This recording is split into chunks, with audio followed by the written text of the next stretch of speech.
That's right. It's going to be a very interesting Headbangers Ball tonight. First of all, we're going to take a whole hour and dedicate it to some live performances from Woodstock. You're going to see Woodstock footage of Aerosmith, Primus, Nine Inch Nails, and Metallica. And we've also got Marilyn Manson are going to be stopping by. As you can see, he's contemplating destroying parts of the Headbangers Ball property as we speak. We've also got videos from Typo Negative, Megadeth, Sick of It All, Pantera, and so much more. But right now we're going to start off a lot of this Woodstock performance with Metallica, and here is For Whom the Bell Tolls. Obviously, Woodstock was something that happened in 1994. And next week on the Headbangers Ball, we're going to look back at some of the best things that the Headbangers Ball did in 1994.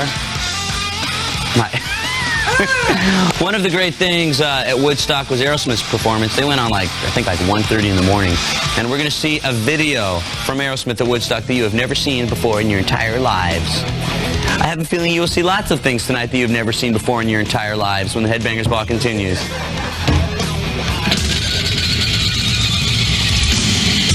Still to come on Headbangers Ball tonight, we got videos from Pantera, videos from Megadeth, and something brand new from Sick of It All. But right now, typical guys next door. Want to welcome the band from Florida, Marilyn Manson, band that we've been getting a lot of mail about, and want to welcome you to the show. Now, for people that don't know, first of all, anything about Marilyn Manson, you look at the bio in the name, the last name of Berkowitz, Gacy, Manson, Ramirez. Is there some sort of serial killer obsession here? Were you guys bummed out about Jeffrey Dahmer? I felt a little hard. Little? Very little. Yeah. So do you guys have an obsession with serial killers, or? No more than the rest of America does. Right. I think it's kind of a reflection of what America's about. The name Marilyn Manson came from watching a lot of talk shows and reading, Hollywood Babylon, that type of literature, and realizing that Marilyn Monroe and Charles Manson, to me, were the most memorable people from the 60s for their own separate reasons. And putting those two together was a pretty powerful balance that was kind of irreconcilable, like male and female, positive and negative, good. Now the band, you guys come from Florida. Right. And how did everybody sort of hook up?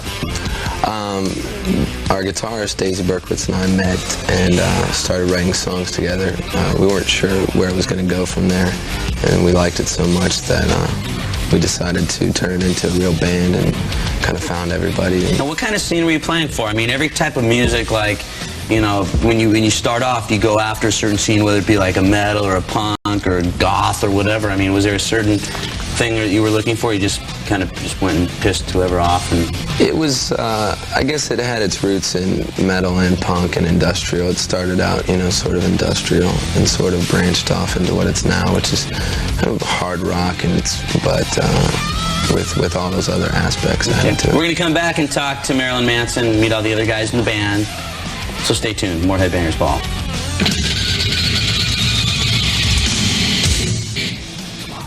Welcome back to the Ball. We got Marilyn Manson as our guest.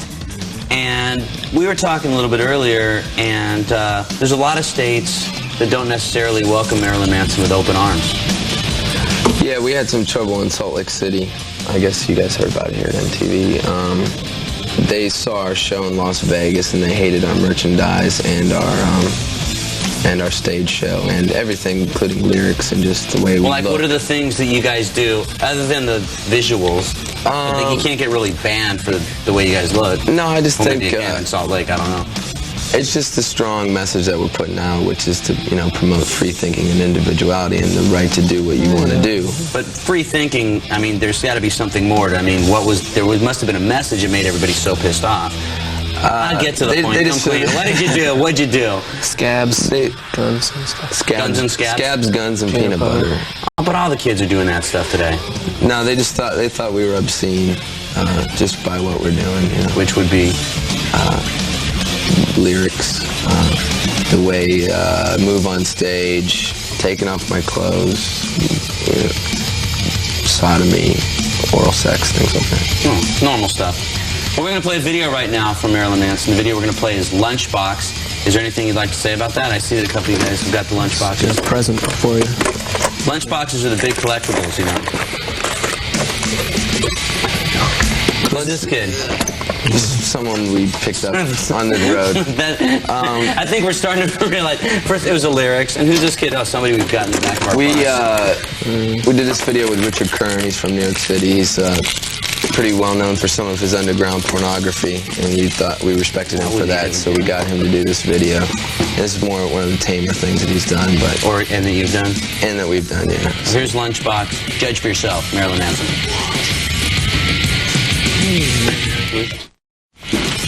Welcome back to the Headbangers Ball. Marilyn Manson's our guest now. We've got Madonna Wayne Gacy joining us. Hello. And we just saw the video for Lunchbox. What's that mean?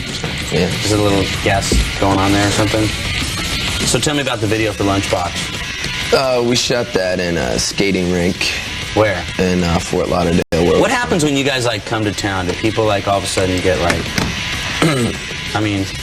Sometimes the police get involved, but most of the time we try and avoid that.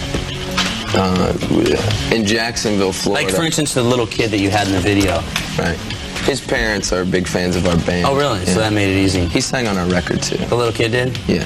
Was it the starting of Lunchbox? Or? He did that, and he also sings a song called My Monkey. He does the lead vocals on it. Okay, we're going to come back. We're going to find out everything that you could possibly want to know about Marilyn Manson, or everything that you could possibly want to know that we're allowed to talk about on MTV.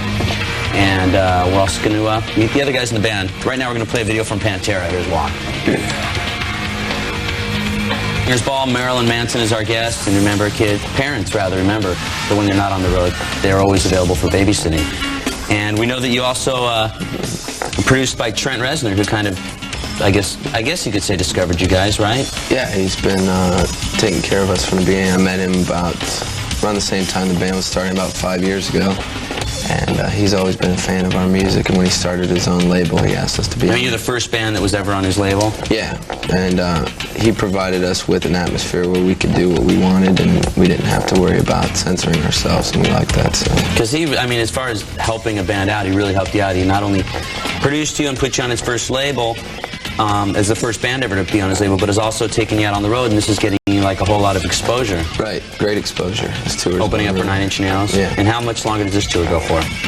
It finishes tonight in Philadelphia, and we start a club tour headlining smaller clubs January 13th in Dallas. Now, what kind of fans do you think are the people that are showing up at Marilyn Manson shows? It's kind of diverse. First you gotta smile. What's on your teeth? If the eyes aren't freaking out enough, he's got the teeth right now. So I see the teeth. It's a pretty diverse crowd. He's like this. It's like, you're gonna smile and show his teeth. I can't smile. And then this guy over here, it's a whole nother story. Go ahead. Young boys Maybe like I shouldn't ask. Sir, now I know when to cut these guys off. We're gonna go play some videos. We'll be back with more Marilyn Manson.